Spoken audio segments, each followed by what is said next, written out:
Добрий день, з вами Оля.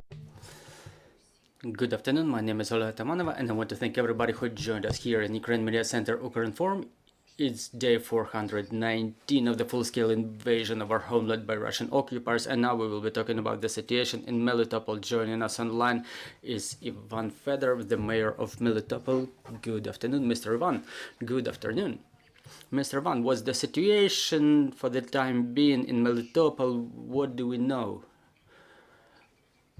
Well, we have to segregate certain areas. First of all, it's the terror of civil population, which is underway. The forced passportization is going on.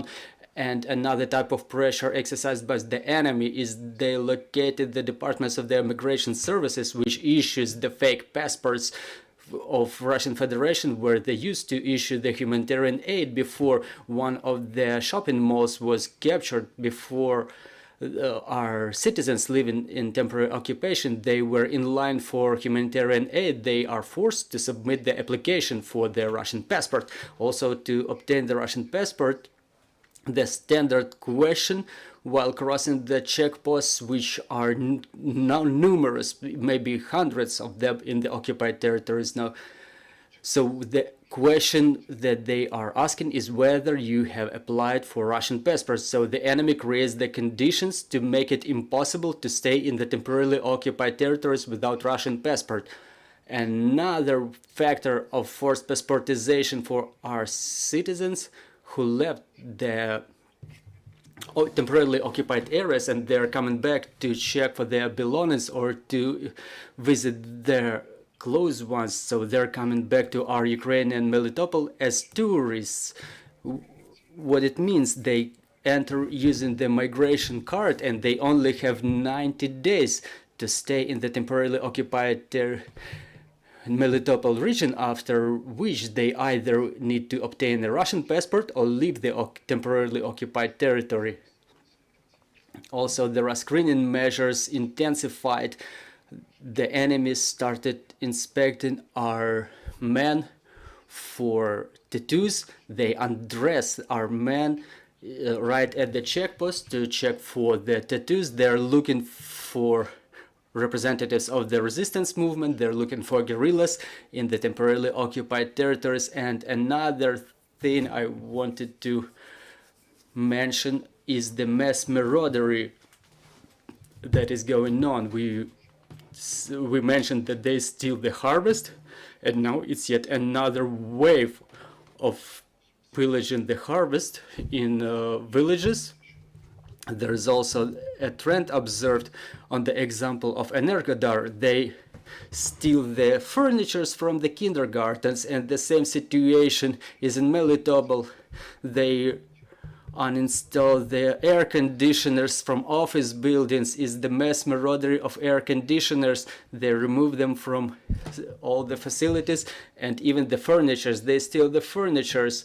As to the resistance movement, we've heard from the occupiers that they recognize that the resistance movement is most powerful in Melitopol. So what are the latest achievements? Well, we see that this resistance movement keeps working in cooperation with the armed forces and other law enforcement agencies and defense forces. The results of the good cooperation is the opening by the enemy of another hospital in the village of Vysoke on the basis of the gymnasium of the local school. We also see that within the last 3 weeks, more than 20 explosions were observed in the occupied territory of Melitopol and Melitopol region. So there is no way for the enemy. The latest one was in the railway depot, the Melitopol airfield, and the collaboration is, as to the collaboration is Zubarev, whose parts are being transported across the Zaporizhia region. Some of the parts were left in Zaporizhia, some of the parts were transported to the temporarily occupied Crimea. So he himself mentioned that he would complain to Putin to dictator Putin about the quality of medical attention he was receiving. As to the local population, do you know about the people leaving the city or the situation is such that people are forced to stay. I mean, those who remain there. Well, yes, you're absolutely right. We see that there is yet another wave of people leaving is the result of those explosions that we mentioned that are going on for a third week in a row quite frequently. And also it's the intensification of enemy propaganda and terror against the civil population. Within the last couple of weeks, according to our calculations, it was at least 2,000 citizens of Ukraine who left the temporarily occupied territories. We also appreciate the input of our international partners who entered into agreements and memoranda with us, and they assist, they support our citizens in leaving the area of temporarily occupied Melitopol region. And under that program, at least 250 people left, and we observe another wave. So what is the main way for the people to leave? Currently, they use only one way through temporarily occupied Crimea, through the border with European Union, or through the border with Sumy region, or otherwise through territory of Georgia. But the majority, 90%, leave through the border with Crimea, not through Berdyansk or otherwise, because the passage through DPR is a Russian roulette. No one knows what's in the head of those terrorists who are in DPR. So is there any new information about what's going on about in the places where our people are detained? What are they being convicted of? What are they being incriminated? Yeah, there are new places of detentions. They now they now install new courts. They started the operation of their fake court, and they convict our people for their pro-Ukrainian position. Last week we found out, we previously reported about 3 citizens of Melitopol who were delivered to Lefortovo confinement cell. Now they were transported to Rostov for them being convicted under some fake accusations. It's only done to intimidate our civilians. Also, what's going on in Melitopol, the kidnappings are intensifying. They keep detaining our people in different places of detention, and there are more and more court processes and torture sites being constructed. They built new logistic bases along the shore of the Sea of Azov in Kirillivka, and the headquarters are being constructed there along with the torture sites. Dear colleagues, if we have any questions on the floor, please introduce yourself. Good afternoon, Irina Mamsharukin-4. I wanted to ask about our people living, but you already answered this question, but I wanted to ask for details. Do those people, they live using their vehicles or just walking? And you mentioned that our international partners, they support them in living. So how should people address those international organizations? How do they apply if they want to leave? Specifically those who are under threat of mobilization by the enemy. Thank you for this question. There is a number of non-standard situations.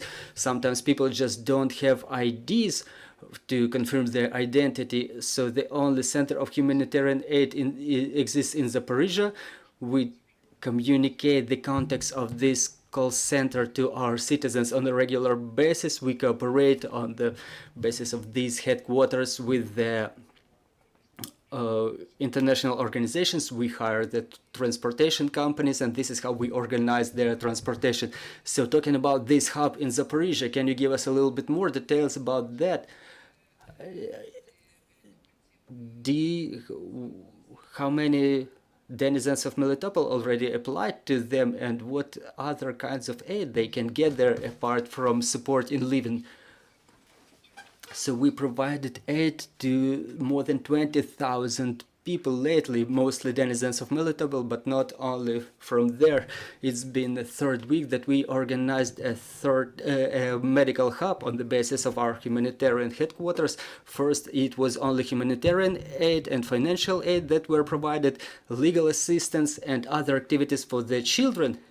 Now, our internally displaced persons who we organized a day of medical aid for them, where internally displaced persons can get consultation from the medics, and they can get new documents also and medication from our international partners. We continue studying the interests and needs of our internally displaced persons, and we try to assist them to the most extent possible in new areas. And it's important that those medics who provide medical assistance, they are internally displaced persons themselves, and they understand quite well the needs of those internally displaced persons who address them. Mr. Ivan, thank you very much for this information. Joining us was Ivan Fedorov, the mayor of Melitopol. Our next briefing is at 14:30. We will talk about the restriction of Ukrainian grain imports from Ukraine to Poland and Hungary and other countries of European Union. Joining us will be Dmytro Solomchuk, parliamentary member and member of the Parliamentary Committee for Agrarian and Land Policy. So bear with us. Glory to Ukraine.